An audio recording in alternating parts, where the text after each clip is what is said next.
पहला प्रश्न है, सब फूल बन गए? हाँ, फूल बने हैं। कौन कौन फूल बन गए? आज मुरली तो सुनिए ना, मुरली के हिसाब से कौन कौन फूल बन गए? उठाओ हाथ। अच्छा, फूल बनना चाहते हैं? खुशबूदार फूल बनना चाहते हैं? वो हाथ उठाओ। अच्छा, चाहते हैं। चलो अच्छा, दूसरा प्रश्न,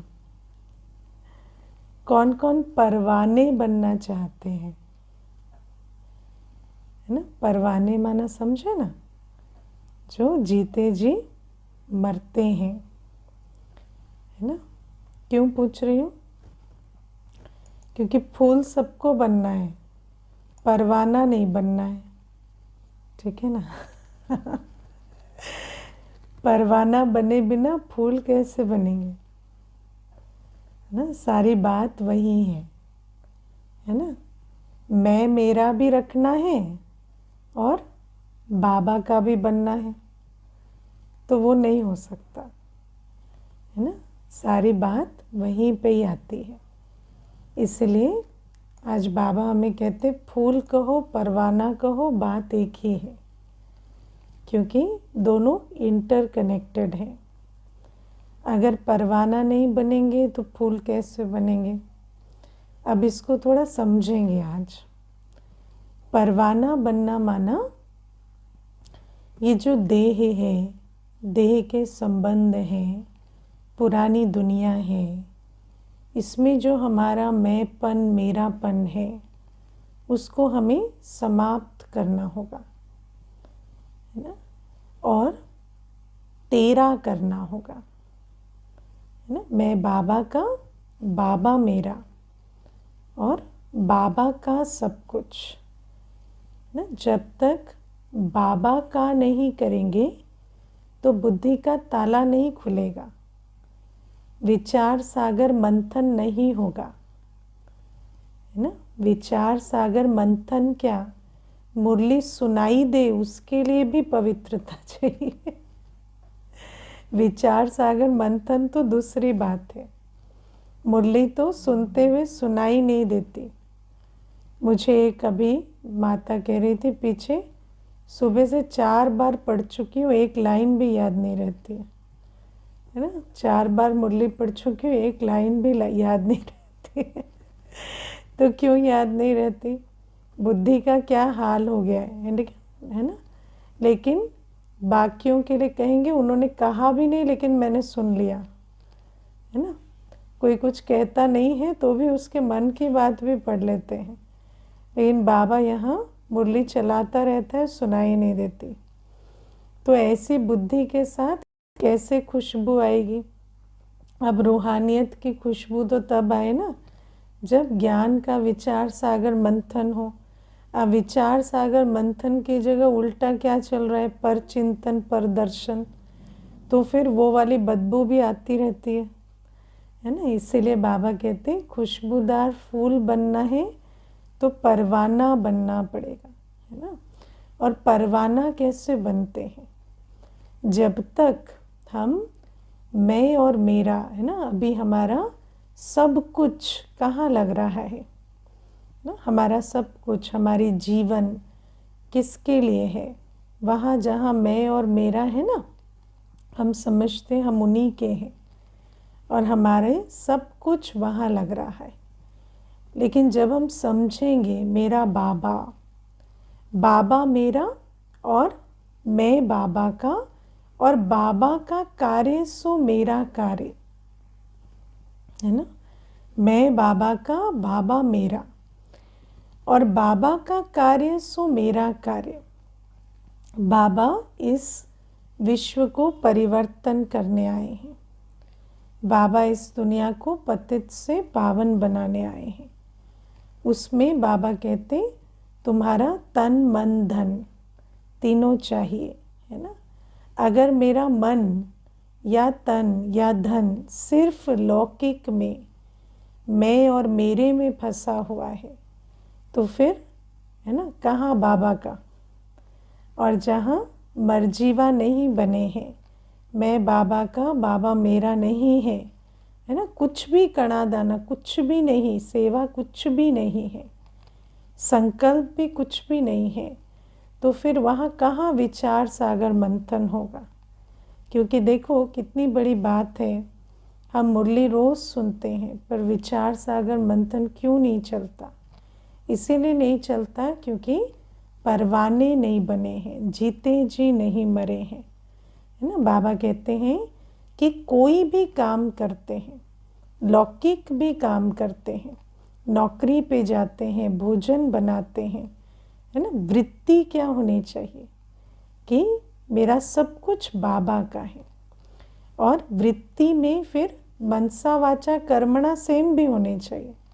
ऐसा नहीं बस कहें बाबा का है और प्रैक्टिकल में कुछ नहीं, है ना। तो जहाँ मैं बाबा का, बाबा मेरा होगा और बाबा का कार्य मेरा कार्य होगा, तब तो उसमें से पुण्य की कमाई होगी। वरना सब कुछ कर रहे हैं सारे दिन, लेकिन जहाँ मैंपन मेरापन है वहाँ सिर्फ बोझ आ रहा है ना। सब कुछ कर रहे हैं और बोझ आ रहा है, क्योंकि मैंपन मेरेपन से कर रहे हैं। आज व्यक्ति को पूछो 50 वर्ष की उम्र में, 60 वर्ष की उम्र में, तो वो किन बातों को लेकर रोता है ना। मैंने इसका इतना किया, उसका उतना किया, फलाने का इतना किया, और कह कह के रोता है। क्यों किया तो रोता क्यों है? कर्म से तो सुख मिलना चाहिए ना, लेकिन सारे कर्म मैंपन मेरेपन से हो रहे हैं, है ना। तो बाबा कहते हैं उन कर्मों से दुख ही मिलता है। वो सारे कर्म कल भी जैसे ना उन कर्मों को ही कूटेंगे, इसका इतना किया, उसका उतना किया, आज इस कारण दुख है, उस कारण दुख है। तो बाबा कहते लेकिन मैं तुम्हें कहता हूँ कि अब तुम मेरे बनो, है ना, बाबा का बनो, बाबा के कार्य को अपना कार्य समझो, कर्मयोगी बनो। हर बात में, है ना, मैं बाबा का, बाबा के कार्य के लिए मैं ये कर रहा हूँ। जब इस प्रकार से चलेंगे ना, परवाना बनेंगे, तब जाकर बुद्धि का ताला खुलेगा। देखो जो मैंपन मेरेपन वाला होता है ना, उसको सारे दिन चिंता रहेगी, फिक्रात रहेगी, है ना, मैंपन सताता रहेगा। क्यों? क्योंकि वो लाइट होकर कोई कार्य नहीं कर सकता। जब मैंपन मेरापन है तो सारे दिन मन बुद्धि उसी में बिजी है। विचार सागर मंथन करेगा कब? उसको तो फुर्सत ही नहीं है, उसके तो मन बुद्धि बहुत बिजी है ना। जब तेरा कहेंगे, जब बाबा को, है ना, मैं बाबा का, बाबा मेरा, है ना, तब जाकर तो मन बुद्धि फ्री होंगे, तब तो विचार सागर मंथन होगा। वरना क्या है, कभी व्यक्तियों का चिंतन, कभी परिस्थितियों का चिंतन, कभी कोई चिंतन, और ये सारा चिंतन क्या है? व्यर्थ चिंतन, ईगो बेस्ड चिंतन। जहाँ मैंपन मेरापन है वहाँ ये सारा व्यर्थ चिंतन चलता रहता है, जिसका उल्टा फल निकलता है ना। क्योंकि कोई भी चीज़ चिंता से करेंगे तो उसका क्या फल निकलेगा, है ना। चिंता में क्या करते हैं? चिंता में नेगेटिव इमेज बनाते हैं, ये ना हो जाए, वो ना हो जाए, यहाँ अड़चन ना पड़ जाए, वहाँ विघन ना आ जाए। और विज्ञान भी कहता है और बाबा भी कहते हैं, संकल्पों से सृष्टि बनती है ना। आइंस्टाइन ने कहा your imagination is your preview to the future. जो आप सोचेंगे वो होगा। तो ये जो सारी चिंता और चिंतन करते हैं, है ना, ये सोच के कि हम कुछ अच्छा कर रहे हैं और जहाँ मैंपन मेरापन है वहाँ चिंता और चिंतन ना हो, ऐसा नहीं हो सकता। सारा व्यर्थ चिंतन चलेगा, चिंता होगी, भय होगा, और उस कारण से हमारे अपने कार्य को कर भी रहे हैं और नेगेटिव एनर्जी भी दे रहे हैं। जैसे कि उसी डाल पर बैठे हैं और उसी को काट रहे हैं, है ना। बच्चा भी है, देखो, है ना, उसकी कोई भी चीज़, उसकी पढ़ाई, उसकी हेल्थ, कोई भी चीज़ अगर थोड़ी भी ऊपर नीचे होती है तो हमारी बुद्धि कहाँ जाती है? जो चीज़ ऊपर नीचे उसी पर। और जैसे जैसे हमारी उस पर अटेंशन जाता है, वो जो बुराई है, वो जो कमज़ोरी है, वो बढ़ती जा रही है। इसीलिए क्योंकि हम उसको अपने ध्यान की शक्ति से सींच रहे हैं, है ना। लेकिन बाबा कहते ये सारी चीज़ें करते हैं, लेकिन जो मैं कहता हूँ ना छोड़ो तो छूटो, वो नहीं करते। तो ये जो अपने अंदर मर्जीवापन, जब बाबा आया है तो मैं आत्मा हूँ, मेरे सर्व संबंध बाबा से है, मैं बाबा का हूँ, मुझे अभी बाबा का बनकर एक जन्म चलना है ना। बाकी सब कुछ संभालना है, लेकिन कैसे? कर्म योगी बनकर, बाबा की याद में रहकर सब कुछ संभालना है, लेकिन किसी में मैंपन मेरापन नहीं है ना। हम इंस्ट्रूमेंट हैं, लेकिन हम जिम्मेवार नहीं हैं। हम करते हैं पर हम चिंता नहीं करते, उसकी जिम्मेवारी नहीं उठाते, है ना। हम हर चीज़ करनी है, नौकरी भी करनी है, घर भी संभालना है, बच्चों को भी संभालना है, लेकिन सब कुछ करते हैं ना बाबा के बच्चे समझ के संभालना। नौकरी हम बाबा के कार्य के लिए करते हैं, हर चीज़ बाबा को याद करके, बाबा का समझ के, निमित्त स्वयं को समझकर करना। तो बाबा कहते ये होता है मर्जीवा जन्म।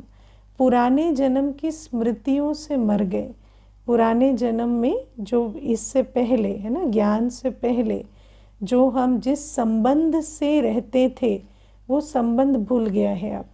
अब क्या है? बाबा का बच्चा, बाबा का कार्य, उस आधार से उसे संभालते हैं, है ना। हम भी तो संभालते हैं ना बाबा की सेवा, ऐसे ही वो भी बाबा की सेवा समझ के संभालना है, और बाबा की श्रीमत पर पूरा अटेंशन देना है। जो बाबा की श्रीमत है कि सिर्फ हद का कार्य नहीं, बेहद का कार्य भी।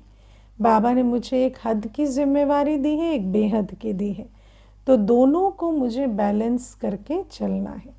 और जब ऐसा होगा ना, तो हमारे मन बुद्धि बिल्कुल फ्री होंगे, और जब मन बुद्धि फ्री होंगे तो फिर उसमें क्या चलेगा? जब तो पुरानी दुनिया का चिंतन नहीं चलेगा, तो नेचुरल है कि ज्ञान का विचार सागर मंथन चलेगा। और ज्ञान का विचार सागर मंथन जितना चलेगा, ज्ञान से, ज्ञान के बीज से पवित्रता, सुख, शांति की खुशबू आनी ही आनी है ना। ज्ञान से पवित्रता, सुख, शांति, स्नेह की खुशबू आती ही आती है। अगर ज्ञान का चिंतन मंथन चलेगा, तो आत्मा से जो खुशबू आएगी, जो वाइब्रेशन होगी, वो शांति की, सुख की, रूहानी, स्नेह की होगी। तो सारे दिन हमारा जो विचार सागर मंथन है वो चलना चाहिए। और विचार सागर मंथन में ज्ञान की मुख्य पॉइंट्स क्या है? आत्मा, बाबा और ड्रामा, है ना। जब यज्ञ की स्थापना हुई तो पहला पुरुषार्थ क्या था जो ब्रह्मा बाबा ने किया, है ना। ब्रह्मा बाबा ने क्या पुरुषार्थ किया? सारे दिन मैं आत्मा हूँ, यशोदा आत्मा है, पालू आत्मा है है ना। सारे दिन ये आत्मा है, वो आत्मा है, यही पुरुषार्थ किया बाबा ने। कभी सोचा, कभी बोला, कभी लिखा, लेकिन सारे दिन वो एक, ये आत्मा है, मैं आत्मा हूँ, इसको जैसे बाबा ने अंदर बिठाया। और उससे क्या हुआ, है ना, रूहानी दृष्टि, रूहानी वृत्ति, है ना, हंस वृत्ति बनी, हर एक के गुण देखने की वृत्ति, हर एक के लिए स्नेह रखने की वृत्ति बनी। तो बाबा कहते ये जो ज्ञान का विचार सागर मंथन है, ये सारे दिन चलना चाहिए। मैं कौन हूँ, मेरे गुण क्या है ना। और जितना चिंतन मंथन चलता है, वो जैसे बुद्धि में समा जाता है।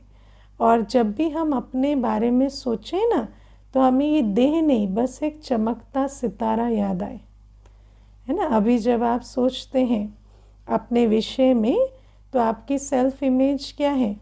एक देह भी आती है ना बुद्धि में, ये देह है।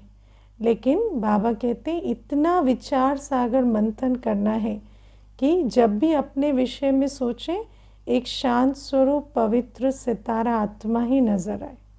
और जब ऐसा होगा, तो अन्यों के साथ भी जब बैठेंगे, उठेंगे, संपर्क संबंध में आएंगे, तो उनके अंदर भी क्या दिखाई देगा? जागती ज्योत, जगमगाती ज्योति, है ना, सितारा आत्मा।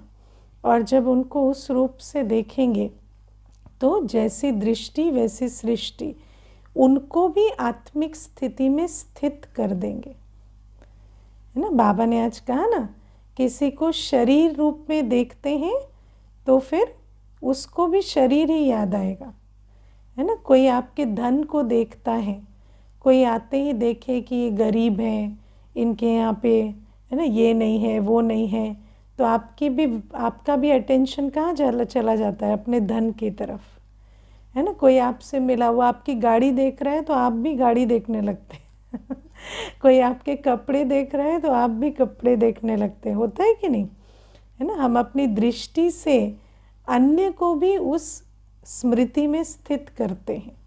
अगर आप किसी ऐसे के साथ रहते हैं जो सारे दिन आपकी कमियां देखता है, तो आप भी अपनी कमियां देखना शुरू कर देते हैं, होता है कि नहीं। मुझे एक बार एक बहन आई थी तो मुझे कहती थी कि मेरी शादी हुई ना दीदी, तब उससे पहले मेरे पिता हमेशा हर बात में मेरी राय लेते थे। जैसे कोई भी सामान लेना हो, कुछ भी करना हो, तो मुझे पूछते थे ये अच्छा लग रहा है, वो अच्छा लग रहा है। जिस पर मैं हाथ रख देती थी वो ही लेते थे और हमेशा कहते थे तेरी पसंद बहुत अच्छी है। लेकिन जब शादी हुई तो युगल ना कोई भी चीज़ खरीद के लाती ना तो कहते ये क्या ले आए, कोई तमीज़ नहीं है तुम्हें शॉपिंग करने की, मुझे लेकर जाया करो, पूछ के खरीदा करो, है ना। तो कहती अभी 3 साल में ऐसा हाल हो गया है कि बच्चे का एडमिशन कराना है, लेकिन मेरे अंदर कॉन्फिडेंस नहीं है कि मैं अपने बच्चे के लिए एक स्कूल भी चुन सकती हूँ। और उस कारण से अभी हस्बैंड की पोस्टिंग बाहर है, लेकिन मुझे कॉन्फिडेंस ही नहीं है कि मैं स्कूल चुन सकती हूँ, तो बच्चा 1 साल लेट एडमिशन लेगा लेकिन मेरे अंदर इतनी ताकत नहीं है अभी, मुझे फेथ ही नहीं है, मैं एक रुमाल तक खरीद नहीं सकती अब, मेरा इतना कॉन्फिडेंस लूज़ हो गया है। तो आप सोचो कि कोई बार बार अवगुण देखता है तो उस पर ध्यान चला जाता है। तो बाबा कहते लेकिन हर एक वही देखता है जो वो अपने अंदर देखता है ना। अगर दूसरे को कोई क्रिटिसाइज़ कर रहा है तो इसका मतलब वो अपने लिए भी बहुत क्रिटिकल थिंकिंग करता है, इसलिए वो आपको भी देखकर क्रिटिसाइज़ करता है। इसीलिए बाबा कहते अन्य को आत्मा देखना तभी होगा जब हम स्वयं को सारे दिन विचार सागर मंथन करेंगे।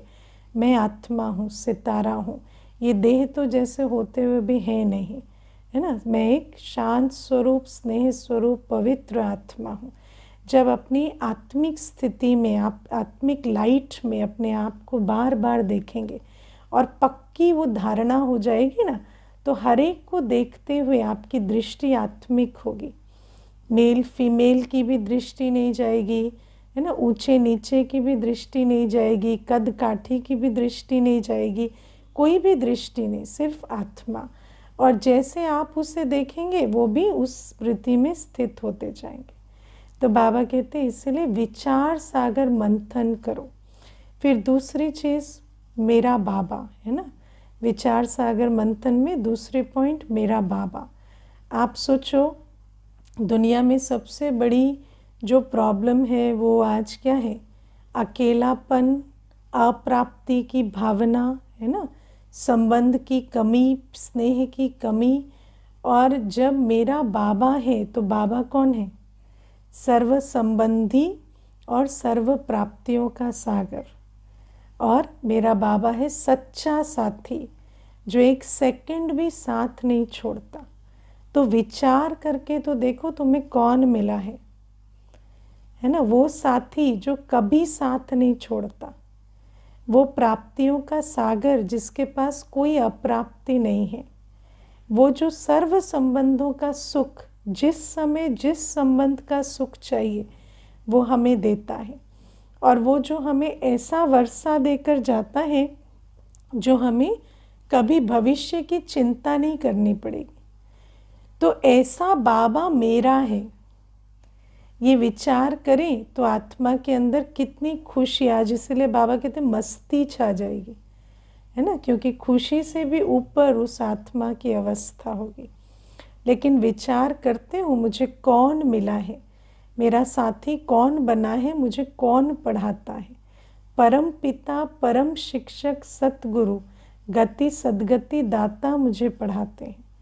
तो बाबा कहते हैं लेकिन विचार करके ही नहीं देखते, है ना। विचार करते हैं, परमात्मा मिल गया, लेकिन अभी भी चेहरा कैसा है, जैसे कुछ खो गया हो। हाँ तो कैसे पता चले किसी को कि भगवान मिला है। तो बाबा कहते हैं कि परिचय तो तब होगा ना जब अपने अंदर धारणा होगी कि मुझे भगवान मिला। हाँ, तो बाबा कहते हैं वो खुशी, वो नशा अपने अंदर विचार सागर मंथन करने से आएगा। और जो प्राप्ति स्वरूप होता है ना, सर्व प्राप्ति स्वरूप, उसको सिर्फ देना आता है। उसको कभी कुछ भी, है ना, मांगने की या लॉस की भावना नहीं होती। तो ऐसी आत्मा की खुशबू कैसी होगी, है ना। ऐसी आत्मा की खुशबू तो संतुष्टता की होगी, खुशी की होगी। तो बाबा कहते विचार सागर मंथन करो, मैं कौन और मैं किसका।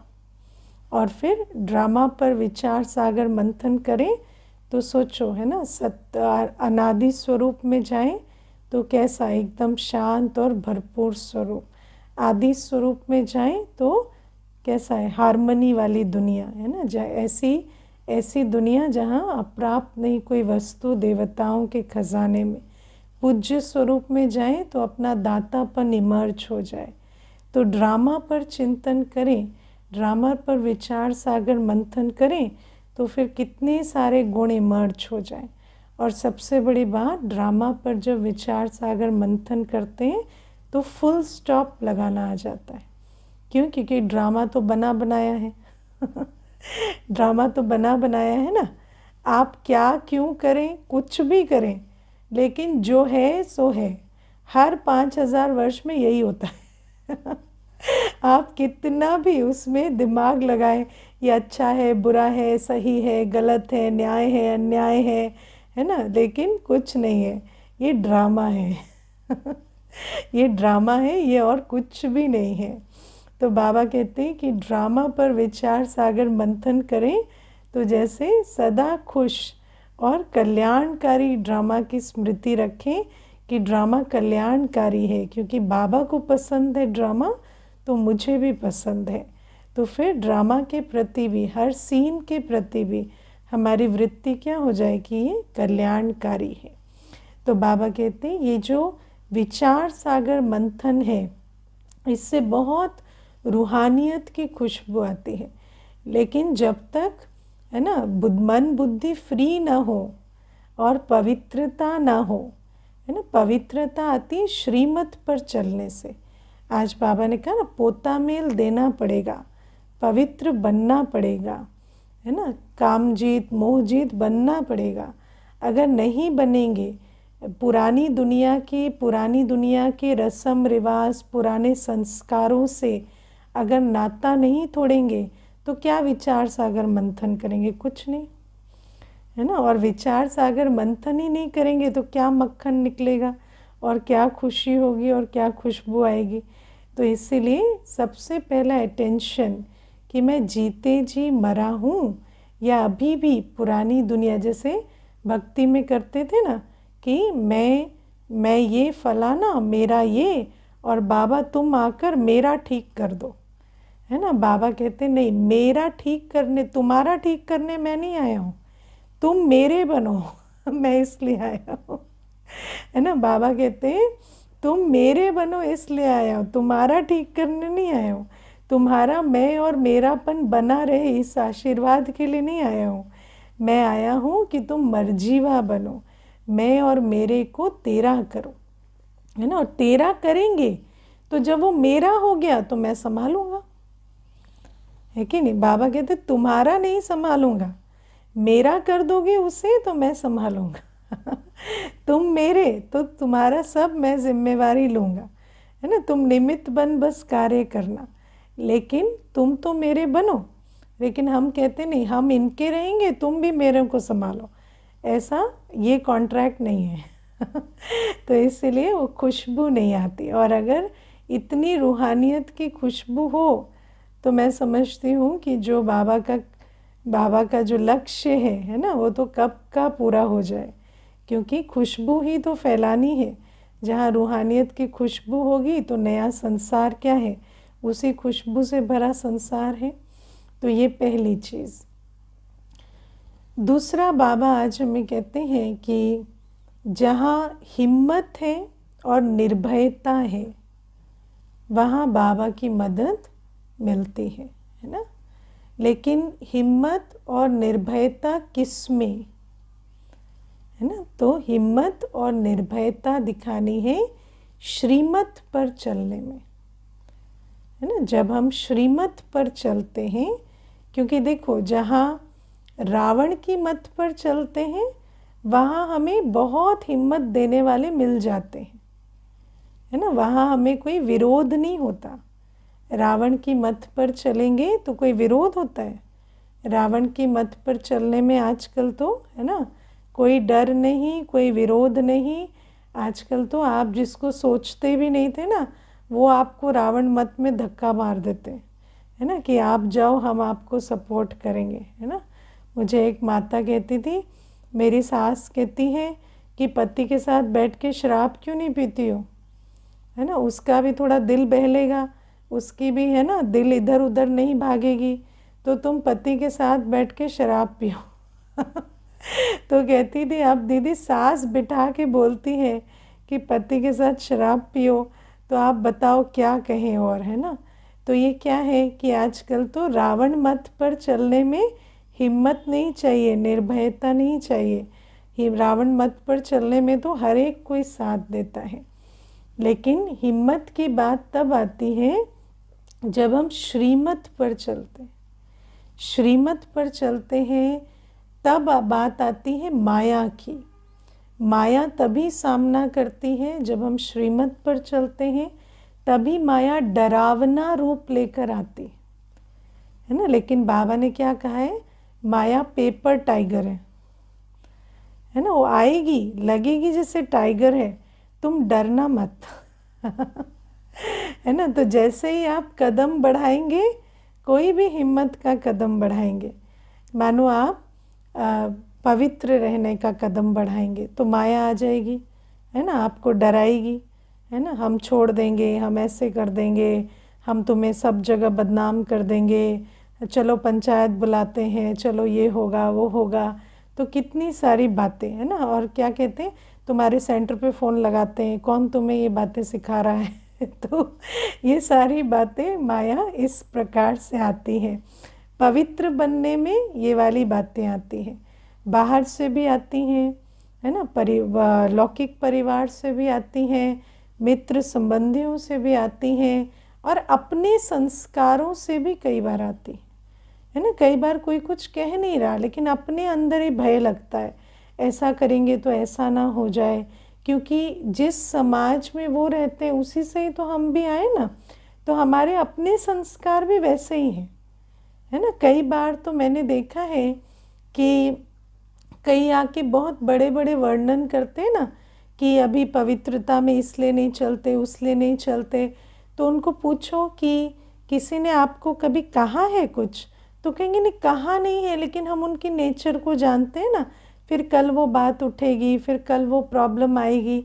तो कई बार तो सामने वाले ने कुछ कहा भी नहीं है, लेकिन अपने ही संस्कारों में इतनी लोक लाज है, अपने ही संस्कारों में इतना भय है कि हिम्मत का कदम नहीं उठाते, है ना। तो कई बार बाहर से बातें आती हैं और अपने संस्कारों से बहुत सारी बातें आती हैं, तो हिम्मत का कदम नहीं उठाते। और फिर बाबा कहते हैं कि जब तुम हिम्मत का कदम उठाओगे ही नहीं, तो मदद का अनुभव करोगे कैसे। है ना। अब बाबा कोई अपने आप तो बना नहीं देगा, क्योंकि बात है सारी कि कर्म की गति है ना, जो हम करेंगे सो पाएंगे। अब बाबा तो हमें प्रेरणा दे रहा है, लेकिन एक कदम भी हम नहीं उठाएंगे तो बाबा हमें मदद करेगा कैसे। कोई उठा के तो आपको स्वर्ग की गद्दी पे नहीं बिठाएगा ना, हाँ, खुद ही चल के जाना पड़ेगा ना। तो हम क्या कहते हैं, है ना, जैसे भक्ति में कहते हैं ना, भगवान का बुलावा आएगा तो चले जाएंगे, भगवान कहेगा तो कर लेंगे, भगवान की मर्जी होगी तो हो जाएगा। अरे भगवान की मर्जी यहाँ तो है ना, वो रोज़ आपको मुरली सुना रहा है, प्रेरणा दे रहा है, लेकिन आप सोचें कि भगवान ही आपके लिए कर ले और बन जाए, ऐसा तो नहीं होगा। तो बाबा तो हमें प्रेरणा दे रहे, लेकिन हिम्मत का कदम स्वयं उठाना पड़ता है। कई तो यहाँ तक ऐसे भी हैं कि आज तक भोजन शुद्ध करने का भी कदम नहीं उठाते, है ना।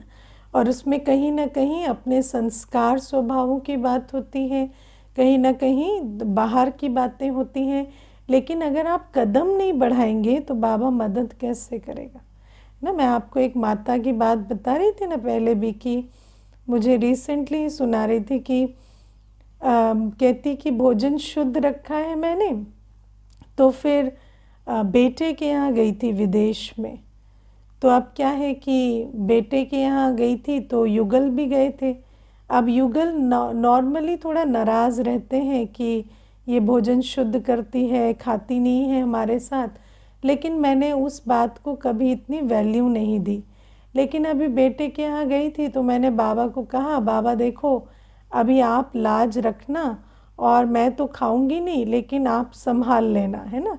लेकिन मेरा इरादा पक्का है कि कुछ भी हो जाए मेरा भोजन शुद्ध ही रहेगा। तो कहती कि एक बार बेटा ऐसे रेस्टोरेंट चलो, एक बार तो चलो, पूरा महीना रहे हो, एक बार भी नहीं जाओगे क्या, ऐसे कर कर के वो ले गया। तो जब हम बैठे टेबल पे तो मुझे आया कि बाबा अभी ना अगर खाना सामने भी सर्व भी हो गया तो भी मैं नहीं खाऊंगी, और फिर मैं लास्ट में बोल दूंगी और उस बात से जो भी होगा होगा, मूड खराब हो तो हो। लेकिन वो कहती कि मैंने इतना पक्का जो इरादा रखा ना दीदी, तो जैसे ही वो सर्व करने आया तो मेरे युगल जो कभी भी मेरा साथ नहीं देते, वो बोल पड़े, पता नहीं है क्या ये खाती नहीं है, इसकी थाली में क्यों डाल रहे हो, है ना, इसको फ्रूट लाई होगी, खा लेगी अपना थाली में बैठ के यहाँ पे, कोई बात नहीं, है ना। तो ऐसे करके, और बेटा भी वहाँ पे चुप हो गया क्योंकि पिताजी बोल पड़े तो और क्या कहता। तो कहती इतने पीसफुली दीदी वो ख़त्म हो गया। लेकिन मैंने यही देखा कि अंत तक हिम्मत तो रखनी पड़ती है ना। अंत तक भय नहीं लगा मुझे कि अगर ऐसा हो गया तो मेरी मर्यादा भंग हो जाएगी। मुझे ये पता था कि मेरी मर्यादा तो भंग नहीं होगी, भले कुछ भी हो जाए, मुंह तो मेरा है है ना। फाइनली खाना या ना खाना तो मेरे ही ऊपर है। तो ये मुझे पूरा पक्का था कि ये जो बाबा का तन है अभी इसमें कुछ भी अशुद्ध नहीं जाएगा। तो बाबा कहते ये हिम्मत हमें रखनी होती है, और अगर हम हिम्मत नहीं रखेंगे तो बाबा की मदद कैसे देखेंगे। आज मैं इतना सुंदर एग्जाम्पल आपको क्यों सुना रही हूँ, क्योंकि वो माता ने हिम्मत रखी। अगर वो नहीं रखती तो ये एग्जाम्पल नहीं होता, हमें कभी पता ही नहीं चलता बाबा मदद करता है ना। तो बाबा कहते हैं कि ये मदद का अनुभव तब होता है जब हिम्मत रखते हैं। अब आप देखो, एक होती है स्व पुरुषार्थ में हिम्मत, वो भी एक बड़ा पायदान है, लेकिन उससे भी बड़ी हिम्मत रखनी होती है सेवा में, क्योंकि सेवा में तो पुण्य का खाता बनता है। और आप सोचो कि सतयुगी बनने में माया इतना तंग करती है, तो सतयुगी राजा बनने में कितना तंग करेगी, है ना क्योंकि एक तो आप स्वर्ग जा रहे थे, वो भी चलो ठीक था, अब आप स्वर्ग में राजा बनेंगे तो माया तो नाक में दम करेगी तो जब आप स्वर्ग की राजाई की बात सोचते हैं, और राजा कौन बनेगा, जो सेवा करेगा। तो जब सेवा करने जाते हैं ना, तब तो अलग ही लेवल के पेपर आते हैं, है ना। क्योंकि आप ज्ञान योग कर रहे हैं चुपचाप, वो भी ठीक है, लेकिन आप कुछ भी सेवा में लगाएंगे तो वहाँ पर बहुत विघ्न आएंगे, है ना। और सेवा में जैसे ही आपका तन मन धन लगना शुरू होगा, कई प्रकार के विघ्न, है ना, लौकिक से अलौकिक से कई प्रकार के विघ्न आते हैं। और जैसे जैसे आप और बड़े राजा बनेंगे तो और भी बड़े बड़े और बड़े आश्चर्यवत विघ्न आते हैं। लेकिन बाबा कहते उस सब में आपको डरना नहीं है। और आप डरेंगे नहीं, आप हिम्मत रखेंगे तो बाबा की मदद तो आपको मिलेगी ही मिलेगी, लेकिन आपको सहयोग भी मिलेगा, है ना, सहयोग भी मिलेगा। ऐसा नहीं है कि आप अकेले अंत तक अकेले ही चलते रहेंगे, अकेले ही मरते रहेंगे, ऐसा नहीं है ना। मार्ग इतना सुंदर है कि एक समय आएगा जब बहुत विघ्न पड़ते हैं ना, तो एक समय आता है जब आपको लगता है कि शायद मैं और मेरा बाबा ही है और कोई है नहीं, है ना। लेकिन देखो, कोई सामने से आके आपकी मदद नहीं करता, है ना। ये बड़ी सुंदर बात है ना इस पूरे मार्ग की, कि कोई सामने से आके आपको हिम्मत नहीं भरेगा, मदद नहीं करेगा। एक समय ऐसा भी आता है जब आप सेवाओं में आगे बढ़ते हैं ना, कि आपको लगेगा बस मैं हूँ और मेरा बाबा है और कोई है ही नहीं, मेरा कोई भी साथ नहीं दे रहा, सभी मुझे गलत कह रहे हैं। लेकिन जैसे जैसे आप हिम्मत दिखाएंगे, आपको सिर्फ बाबा का नहीं, सहयोगियों का भी साथ मिलेगा। और बाबा कहते वो सहयोग भी आपको और आगे बढ़ाएगा। लेकिन बाबा कहते वो जो अगर आप इंतज़ार करेंगे ना और दुख मनाएंगे, है ना, कई ऐसे होते हैं दुख मनाते हैं, हमने तो उनका इस समय साथ दिया था, हमने, वो तो बड़ी बड़ी बातें करते थे कि हम किसी का साथ नहीं छोड़ते, लेकिन ऐसी बात में हमारा तो साथ छोड़ दिया, हमें तो किसी ने पूछा नहीं, किसी ने सहयोग नहीं दिया। तो उस समय पर आपको अपने आप को पूछना है, आपको राजगद्दी शेयर करनी है क्या? नहीं करनी है ना, आपको अकेले राजा बनना है ना कि दो को बिठाएंगे पार्टनरशिप में? नहीं ना, आपको अकेले राजा बनना है। तो जब अकेले राजा बनना है तो अकेले बीड़ा उठाना है ठीक है। तो उस समय आप किसी का इंतज़ार नहीं करो, लेकिन आप जानो कि आप हिम्मत का कदम बढ़ाएंगे ना तो आपके साथ साथ सहयोगी भी आएंगे, सब कुछ होगा। और सबसे बड़ी बात है, सहयोगी की भी क्या बात है, हमारे साथ बाबा है ना, बाबा हमारे को आगे बढ़ा रहे। हमें राजा बनाने की जिम्मेवारी बाबा की है, किसी और की नहीं है, क्योंकि बाबा को राज्य नहीं करना है, लेकिन कोई और अगर हमारे साथ में जिम्मेवारी लेगा तो वो साथ में राज्य करेगा, ठीक है ना। तो हमें उसको शेयर नहीं करना है तो अपनी हिम्मत दिखानी है, निर्भय रहना है। किस बात का भय है? जब मैं आत्मा हूँ और मेरे साथ बाबा है तो भय किस बात का है ना। और जो इस प्रकार से आगे बढ़ते रहते हैं, है ना, हिम्मत दिखाना, निर्भय होना माना आगे बढ़ना। अगर हम ये कहें हम हिम्मत दिखा के पीछे रह गए, ऐसा नहीं, हिम्मत दिखाएंगे तो आगे बढ़ेंगे। जब आप पुरुषार्थ में, सेवा में निरंतर आगे बढ़ते चले जाएंगे ना, तो सारे विघ्न समाप्त हो जाएंगे। आपको बाबा की आशीर्वाद और कई आत्माओं का सहयोग और उनकी भी दुआएं जैसे आगे बढ़ाती बढ़ाती चली जाएंगी। तो इस नियम को भी हमेशा समझना। लेकिन आप हिम्मत छोड़ देंगे, आप कमज़ोर संकल्पों में गिर जाएंगे, आप ब्लेम और क्रिटिसिज्म में चले जाएंगे, तो फिर कुछ भी नहीं होगा, है ना। फिर अंत में बाबा आपको पूछेगा, इतनी मुरली सुनी क्या? कुछ नहीं, है ना, इतनी मुरली सुनी, कुछ समझ में नहीं आया था क्या? हाँ, फिर आप बाबा को कहेंगे, देखो एक बार जानकी दादी के पास ना एक बहन गई और उसने कहा कि वो उस बहन ने मुझे धोखा दे दिया। तो दादी ने क्या कहा पता है? तुम ज्ञान सागर की संतान हो, तुमने धोखा खाया क्यों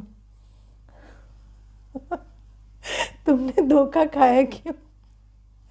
तुम्हें समझ नहीं आता, है ना, माया की परख नहीं है। तो इसीलिए ये जो माया हमें धोखा देने आती है ना, माया बहुत विकराल रूप लेके आती, लेकिन बाबा ने कहा ये पेपर टाइगर है, तो उससे डरना नहीं। लेकिन अगर हम डर गए तो इसका मतलब हमने कुछ नहीं समझा है, हमने मुरलियाँ नहीं सुनी है, हमें ज्ञान नहीं समझ में आता है। और जब ज्ञान ही नहीं समझ में आता है तो अच्छा ही ना, प्रजा ही बनेंगे, फिर राजा कहाँ से बनेंगे ठीक है ना। ओके, ओम शांति।